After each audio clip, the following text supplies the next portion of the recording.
¿Sabes cuando una idea se repite tanto que acaba convirtiéndose en realidad? Irak se ha convertido en eso, un país que siempre se muestra de la misma manera, pero fuera de ese punto de vista, hay mucho más.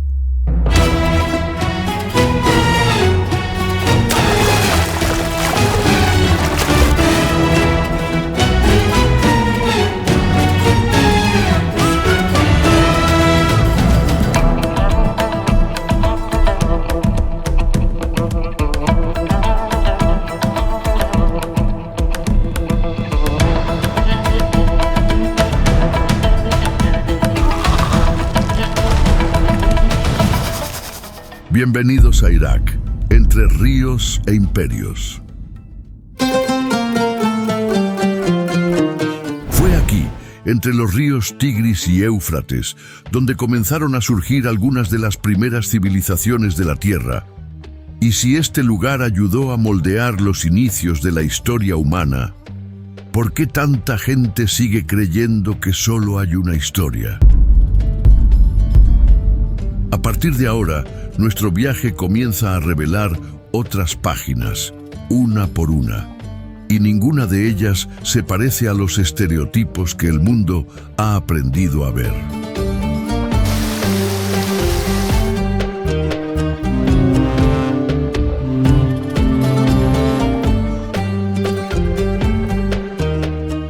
En el sur de Irak, donde mucha gente solo espera encontrar desierto, existe un escenario surrealista, un laberinto de agua, canales y juncos. Las marismas de Mesopotamia. Aquí, la vida no se organiza por calles, sino por el trazado del agua.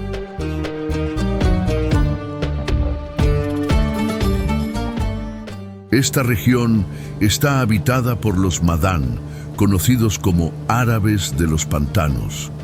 Se desplazan por los canales en embarcaciones llamadas mashuf, canoas largas y estrechas diseñadas para deslizarse por las aguas de las marismas, pasando con facilidad entre los juncos.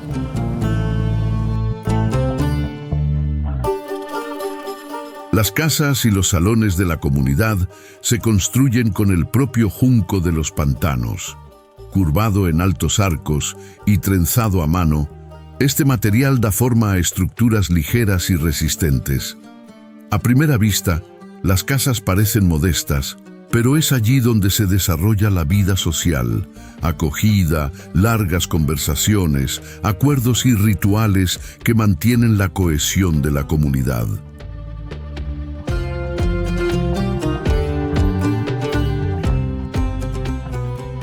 En estas zonas inundadas, los búfalos de agua se adentran para refrescarse y pastar en las orillas. Y las aves migratorias utilizan estas regiones como parada estratégica en sus largas rutas, una especie de aeropuerto natural que se repite estación tras estación, generación tras generación.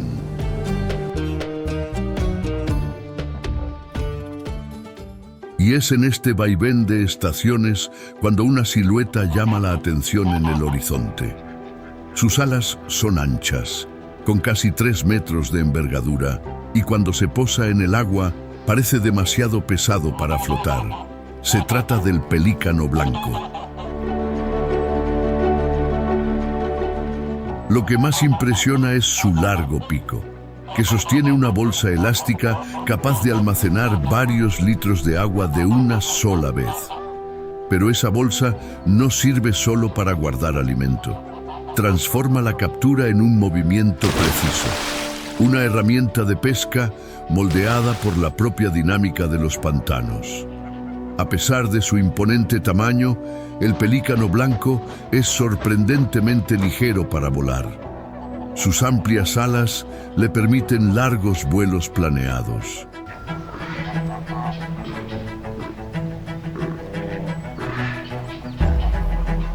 Más al norte, el paisaje cambia.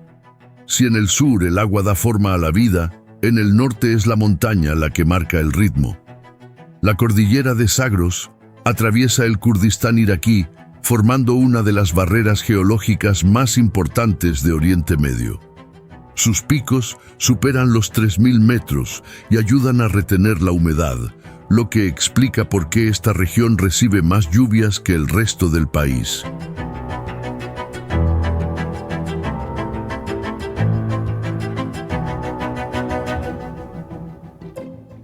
El primer contraste que surge es el lago Dukan, en la provincia de Suleimania, un espejo de agua rodeado de suaves colinas, donde el azul parece desentonado con respecto al resto del país. El lago no es natural, surgió con la construcción de la presa a finales de la década de los 50. Aún así, el paisaje se ha integrado de tal manera que parece haber existido allí desde siempre.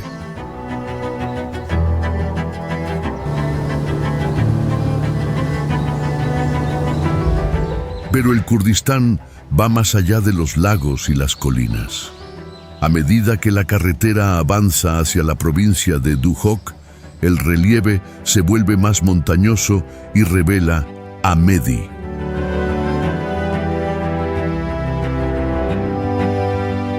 Esta ciudad parece esculpida en la propia roca, como si la hubieran colocado allí a propósito para observar todos los valles circundantes. Vista desde lejos, da la impresión de ser una fortaleza natural.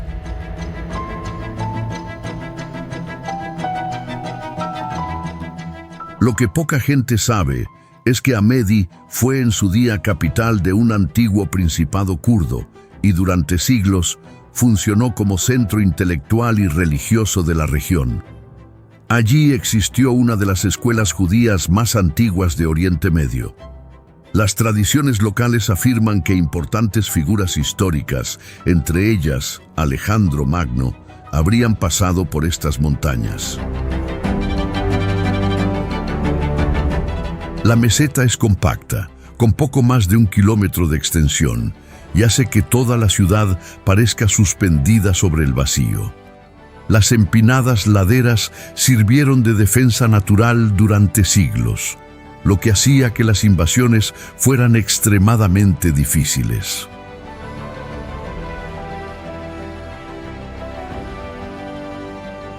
Hoy en día, pasear por Amedi es recorrer calles estrechas que terminan abruptamente en acantilados, donde la mirada se pierde en los valles del Kurdistán.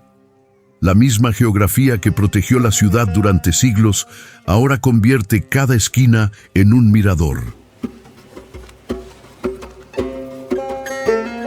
A medida que la carretera se adentra hacia la provincia de Erbil, el relieve comienza a estrecharse.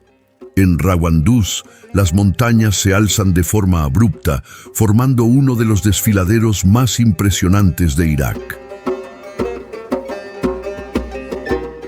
Es en esta región donde se encuentran dos de los saltos de agua más conocidos del país, Bekal y Gali Ali Beg. Bekal desciende por escalones naturales, esparciendo el agua en cortinas que refrescan el aire cálido del verano.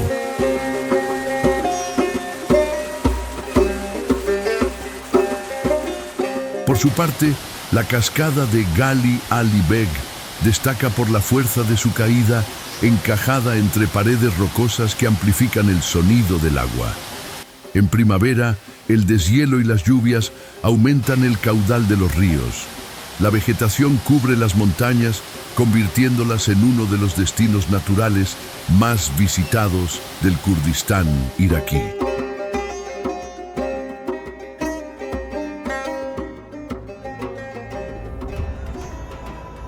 Pero cuando el flujo de visitantes disminuye y el silencio vuelve a ocupar los valles, otros habitantes comienzan a recorrer estos paisajes lejos de las miradas humanas.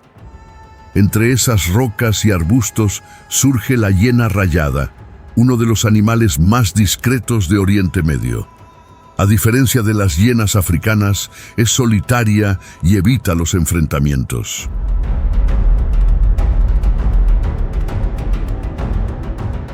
A pesar de ser más reservada, también emite vocalizaciones agudas e irregulares que en valles montañosos como los de Rawandus resuenan como carcajadas lejanas. Al igual que el agua ha moldeado estos desfiladeros, la hiena rayada también ayuda a mantener el equilibrio de estas montañas. Y es por esas mismas montañas por donde continúa nuestro viaje. La carretera empieza a subir de verdad. Curva tras curva, el valle queda atrás y el aire se vuelve cada vez más frío.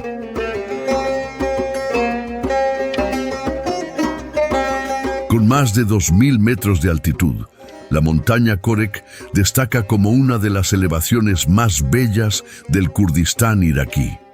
En invierno, sus laderas reciben suficiente nieve como para transformar por completo el paisaje. Pero el ascenso a la montaña no se realiza únicamente por carretera. Un teleférico conecta la base con la cima, atravesando el valle. A medida que la cabina asciende, se revela la grandiosidad del paisaje circundante. En la cima de la montaña se encuentra el Korek Mountain Resort, un complejo turístico que combina alojamiento y zonas de ocio integradas en el paisaje. Durante el invierno, las laderas se transforman en un espacio para practicar deportes como el esquí y otras actividades en la nieve.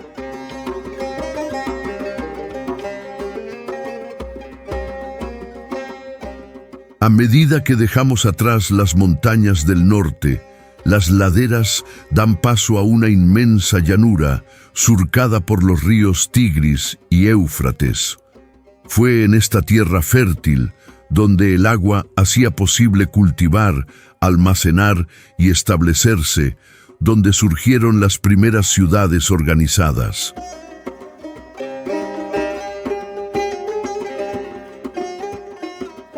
Con el tiempo, estas ciudades comenzaron a erigir símbolos de poder, fe y organización social.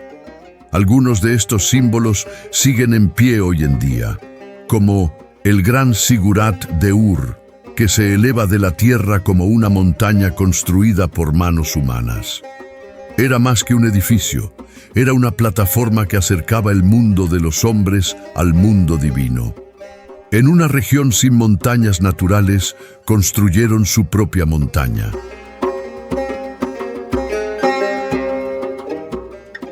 Más al norte, la ambición humana alcanzó otra dimensión. Babilonia se convirtió en una de las ciudades más influyentes del mundo antiguo, rodeada de murallas y diseñada para impresionar.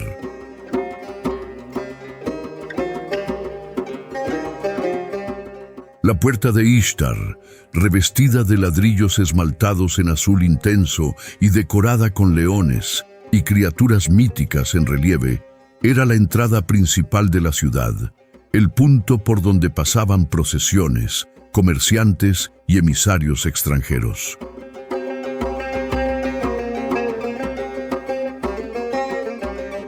Siguiendo las orillas del río Tigris, divisamos el palacio Qasr al-Ashik, testimonio de que el impulso de construir centros culturales y políticos se mantuvo vivo. Sus arcadas y proporciones muestran refinamiento, equilibrio y continuidad. La misma tierra que vio nacer las primeras ciudades seguía produciendo nuevas expresiones de poder y arte.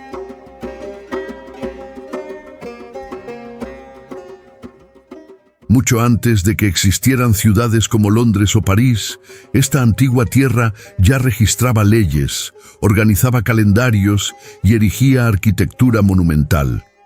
Entre el Tigris y el Éufrates surgieron la escritura, nuevas formas de medir el tiempo y los primeros modelos de vida urbana. Aquí no solo nació una civilización, sino que surgieron ideas que ayudarían a moldear el mundo moderno.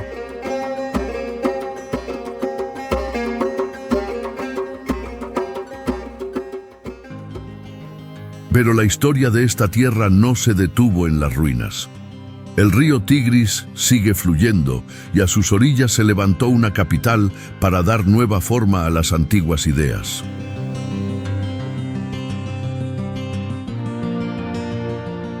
Esa capital tiene nombre: Bagdad.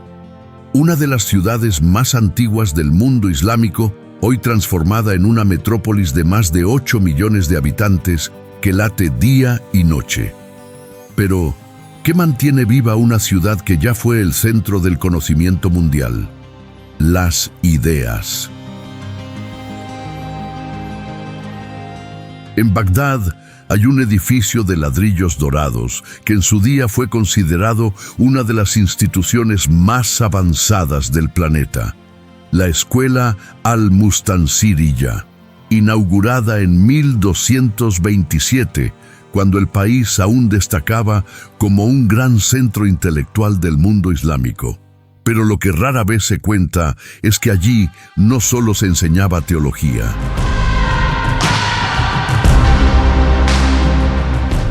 Esta escuela reunía a estudiosos de diferentes corrientes jurídicas islámicas en un mismo espacio, y mucho más. Ofrecía clases de matemáticas, medicina, astronomía y literatura. Era, en la práctica, una universidad siglos antes de que el concepto se consolidara en Occidente. Hoy en día, muchos pasan por sus arcos sin imaginar que allí funcionó uno de los primeros modelos estructurados de enseñanza superior del mundo. Cada detalle, desde los motivos geométricos de las paredes hasta el suave eco que recorre el patio, encierra el recuerdo de debates filosóficos que dieron forma a leyes, tratados científicos y reflexiones espirituales.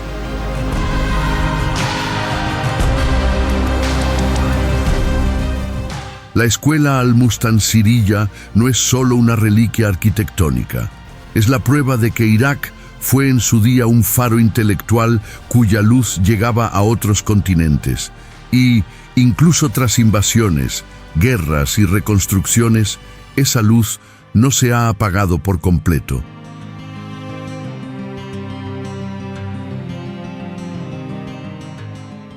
En Bagdad, dos cúpulas doradas se alzan sobre la ciudad como si capturaran la luz del sol y la devolvieran al cielo. Esta es la mezquita Al-Kadimiyya. No es solo un lugar de oración, es un punto de convergencia entre fe, memoria y resistencia. Al atravesar las puertas de la mezquita, el patio conduce a un interior que impresiona no solo por su belleza, sino por su intensidad.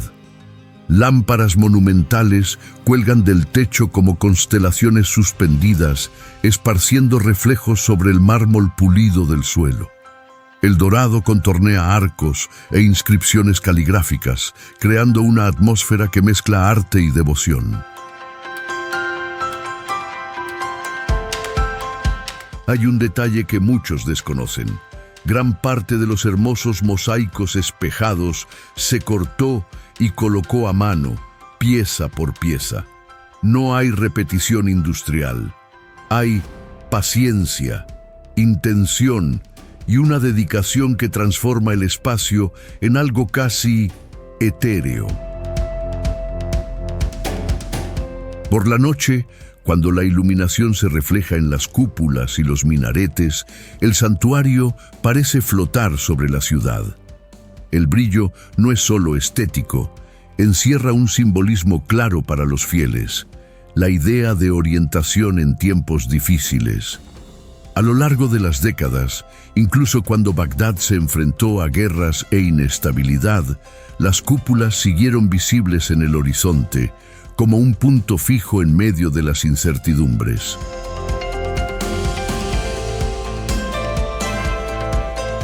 Ahora la ciudad nos conduce a un monumento que habla de recuerdo. Desde lejos, una gran cúpula turquesa aparece dividida en dos partes, separadas por una abertura en el centro que deja claro: algo allí se interrumpió. Este es el Al-Shahid, también conocido como Memorial del Mártir.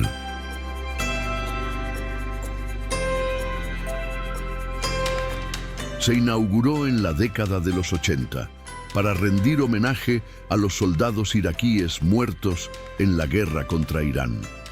La estructura rompe con el estilo tradicional de los monumentos militares. En lugar de una estatua heroica o de un soldado en posición de combate, se erige una cúpula dividida en dos mitades, división que simboliza la ruptura causada por la guerra.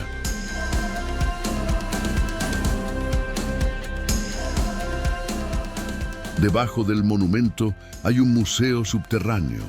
Para llegar a él hay que bajar una escalera que conduce a un espacio introspectivo, donde fotografías, cartas y objetos personales cuentan las historias de los soldados. El monumento al-Shahid no celebra la guerra, invita a la reflexión.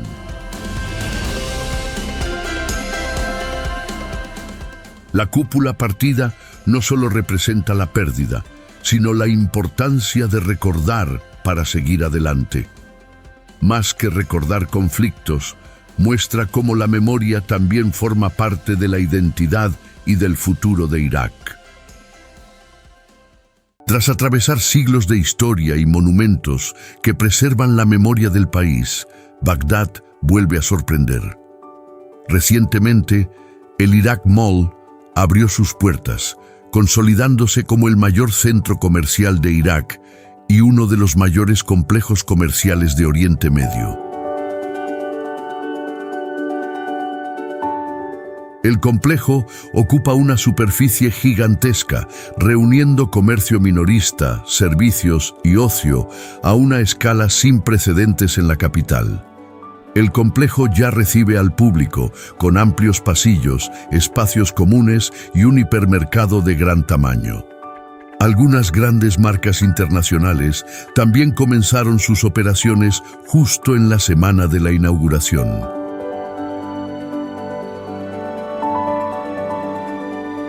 Dentro del centro comercial, el ambiente transmite algo sencillo, pero poderoso: paz y tranquilidad. Las familias pasean con sus hijos, los jóvenes se reúnen después del trabajo, los grupos hacen la compra en el mercado y los escaparates iluminados reflejan una ciudad conectada con el presente. Si este viaje ya te ha sorprendido hasta aquí, considera dejar tu like. Es un gesto simple y marca una gran diferencia para nosotros. Y nuestro viaje continúa. En la ciudad de Erbil, la Plaza Shar sigue su ritmo diario. La torre del reloj marca las horas con precisión. La gente camina, los grupos conversan, los niños corretean cerca de la fuente central, donde el agua sube y vuelve en ciclos constantes. La rutina transcurre sin alarde, el tiempo pasa, la ciudad respira. Pero, por encima de los árboles y más allá de los edificios modernos, una presencia se impone en el horizonte: la ciudadela de Erbil. Una antigua ciudad fortificada erigida sobre una colina, considerada una de las zonas habitadas de forma ininterrumpida más antiguas del planeta. Si la ciudadela de Erbil observa la ciudad desde lo alto, es a sus pies donde late un comercio milenario. El bazar de Kaysari se dibuja como un laberinto de pasillos estrechos, donde los pasos resuenan sobre el suelo antiguo y el aire transporta el aroma de las especias, del té recién servido y del cuero moldeado por las manos de los artesanos.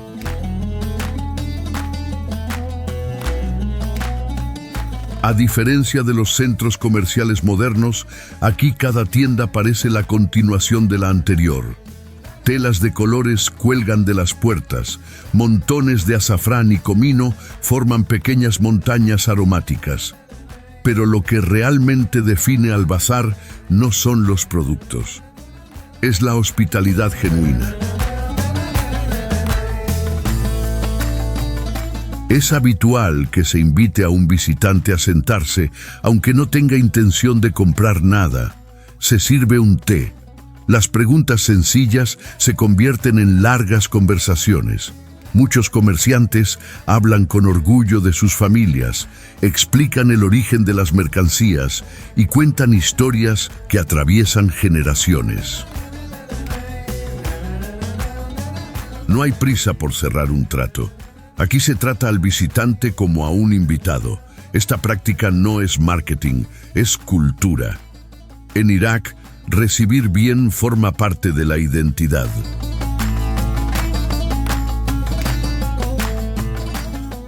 En otra parte de la ciudad, Empire World surge como un proyecto urbano planificado a gran escala. Calles amplias, complejos residenciales uniformes, zonas verdes bien organizadas. A primera vista, podría confundirse con un barrio de nueva construcción en Dubái o Estambul, pero estamos en Erbil, en el norte de Irak.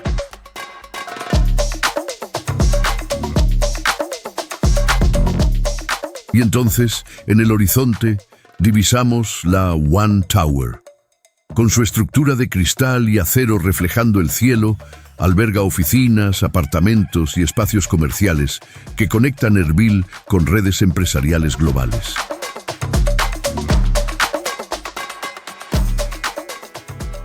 A medida que las ciudades quedan atrás y el horizonte se amplía, entramos en el desierto de Samawa, que a primera vista parece un territorio vacío.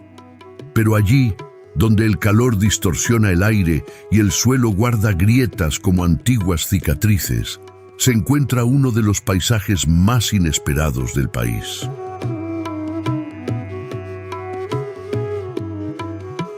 En medio de esa inmensidad surge el antiguo lago Sawa, una masa de agua aislada, casi enigmática, rodeada de hermosas formaciones calcáreas.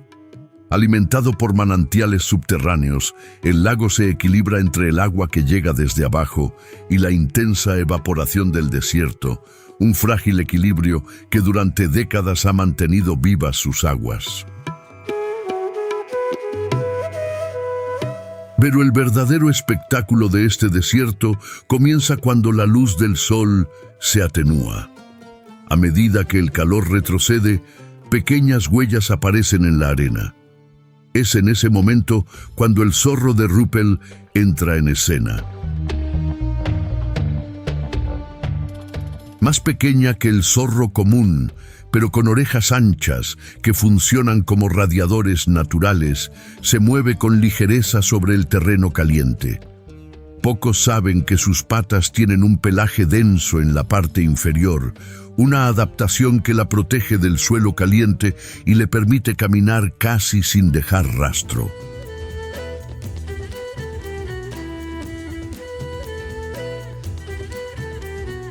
El zorro de Rüppell no desperdicia energía. Cada movimiento está calculado, sobre todo cuando caza insectos y pequeños roedores. En un entorno donde equivocarse significa perder calorías. La eficiencia es la clave de la supervivencia. Mientras el zorro recorre las arenas calientes del desierto, otro depredador elige el camino opuesto: desaparecer en ellas. Con movimientos rápidos y vibratorios, la víbora cornuda del desierto se hunde literalmente en la arena, en un comportamiento de camuflaje típico de las serpientes del desierto. En cuestión de segundos, desaparece casi por completo, dejando al descubierto solo los ojos, las fosas nasales y a veces las puntas de los cuernos. Esos cuernos no son ornamentales. Protegen su visión mientras permanece enterrada, esperando el momento exacto para el ataque. Y cuando la presa se acerca, el ataque es rápido, preciso, casi imperceptible. En un entorno extremo, la vacilación no es una opción. Cuando necesita moverse, la víbora cornuda se desliza de costado, en un movimiento conocido como sidewinding. En lugar de apoyar todo el cuerpo en la arena caliente, toca el suelo solo en 2 puntos a la vez, evitando el calor intenso y el terreno inestable. El resultado es un avance firme y controlado, dejando en la arena huellas en forma de J que delatan su paso. En el sur de Irak, el desierto de Samawa no es ausencia, es la prueba de que la vida, incluso en las condiciones más severas, encuentra una forma de resistir. Y así llegamos al final de nuestro increíble viaje por Irak, una tierra que un día se llamó Mesopotamia, donde nacieron las primeras ciudades y surgieron ideas que moldearon el mundo. Aquí, imperios cayeron, ciudades fueron reconstruidas y generaciones se renovaron. Pero la civilización permaneció. Hoy, nuevas avenidas cruzan antiguas llanuras. Torres modernas reflejan el mismo cielo que ya iluminó el Sigurat de Ur. En este país, la gente ha aprendido a resistir sin perder su hospitalidad. El mundo ya puede mirar a Irak con otros ojos. Este es el verdadero Irak, entre ríos e imperios, entre el pasado y el futuro. Si este video te marcó de alguna forma, deja tu like y ayuda a nuestro canal a crecer. Gracias y buen viaje.